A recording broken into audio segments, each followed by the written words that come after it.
Welcome. In this video I will show you how to remove Siri History on Apple Watch Series 11.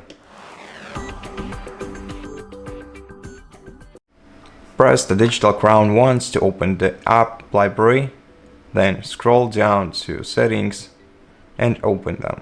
In Settings, scroll to the Siri menu, then open it. Now find Siri History.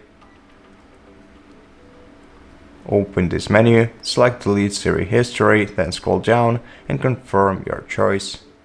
And as you can see, it says that your request has been processed and your Siri History will be shortly erased. And that's it. That's how you do it. Thank you for watching this video. If you liked it, consider subscribing to our channel, leave us a like in the comment below, and I'll see you in the next one.